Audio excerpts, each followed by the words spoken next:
বিদ্যুতের আলো আমাদের জীবনের অবিচ্ছেদ্য অংশ, কিন্তু আপনি কি ভেবে দেখেছেন এই বিদ্যুৎ কেনার জন্য কিরকম চুক্তি করা হয়? সম্প্রতি বাংলাদেশের সাথে আদানি গ্রুপের বিদ্যুৎ উৎপাদনের যেই চুক্তি নিয়ে কথা হয়েছে সেইটা কিন্তু বিতর্কিত হয়ে গেছে।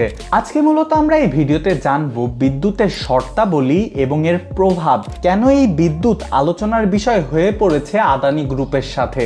প্রথমে চুক্তির শর্তাবলী এবং চুক্তি বাতিলের চ্যালেঞ্জ। 2017 সালে বাংলাদেশের সাথে আদানি গ্রুপের বিদ্যুৎ উৎপাদনের একটা চুক্তি করা হয়। মূলত এই চুক্তিতে বলা হয়েছে বাংলাদেশ বিদ্যুৎ উন্নয়ন বোর্ড পিডিবি মূলত ভারতের আদানি গ্রুপের গাড্ডা বিদ্যুৎ কেন্দ্র থেকে 1496 মেগাওয়াট বিদ্যুৎ নেবে, কিন্তু সত্যের বেড়া চালে বিদ্যুতের ক্রয় ক্ষেত্রে এবং এর যে ক্যাপাসিটি চার্জ তার জন্য বাংলাদেশ কিন্তু বিশাল একটা চাপে পড়তে পারে। শেখ হাসিনার মোদির আমলে একটা বড় ব্যাপার দেখেছেন, আদানিকে সুযোগ সুবিধা দেওয়ার জন্য দেখা গেছে যে এইখানে একটা এমন চুক্তি তৈরি করা হয়েছে যাতে বিনা কারণে এই বিদ্যুতের যে লাইনটা সেটা কাট অফ করা যাবে না।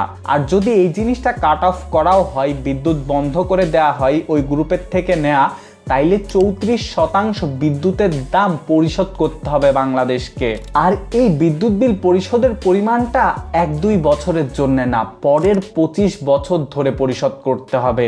বিনা কারণে চুক্তি বাতিল করলে বাংলাদেশকে কিন্তু একটা প্রচুর আর্থিক ক্ষতির সম্মুখীন হইতে হবে। এর জন্য কিন্তু বাংলাদেশ থেকে বারবার আদানি গ্রুপের কাছে যাওয়া হচ্ছে একটা বিশেষ আলোচনার জন্য। তাদের দাবি হচ্ছে আদানি গ্রুপ যেই বিদ্যুৎটা বিক্রি করতেছে বর্তমান বাজারের থেকে সেটা কিন্তু অনেক বেশি দামে। 2, কয়লার চাপ এবং ক্যাপাসিটি চার্জের প্রভাব। চুক্তি অনুযায়ী আদানি গ্রুপের কাছ থেকে প্রতি ইউনিট বিদ্যুৎ কিনতে কিন্তু বাংলাদেশের অনেক বেশি টাকা খরচ হয়ে যাচ্ছে। সেই সাথে ক্যাপাসিটি চার্জের নামে কিন্তু অতিরিক্ত অর্থ দিতে হচ্ছে। বাংলাদেশেও কিন্তু কিছু কোম্পানি এর আগে বাংলাদেশকে লুটে খাইছে এই ক্যাপাসিটি চার্জের নামে, যার ফলে আদানি যদি বিদ্যুৎ উৎপাদন নাও করে তাকে কিন্তু ক্যাপাসিটি চার্জ হিসেবে একটা নির্দিষ্ট পরিমাণ টাকা সবসময় দিতেই হবে। ক্যাপাসিটি চার্জ হচ্ছে একটা নির্দিষ্ট পরিমাণ অর্থ যা মূলত আদানি এর বিদ্যুৎ কেন্দ্র ইউজ করার জন্য বাংলাদেশকে সবসময় দিতে হবে। এতে তাদের থেকে বিদ্যুৎ ব্যবহার হোক কি না হোক, আর এইটা টানা 25 বছর ধরে দিতে হবে।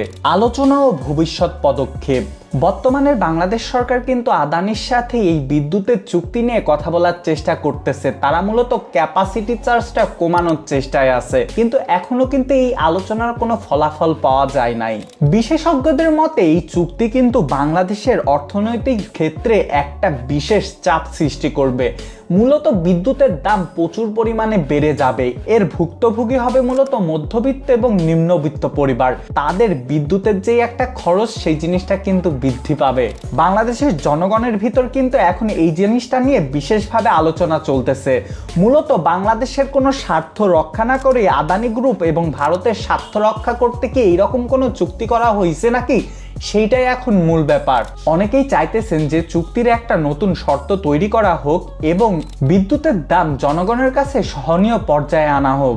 এখন প্রশ্ন থেকে যায় এই আলোচনা কোথায় গিয়ে থামবে?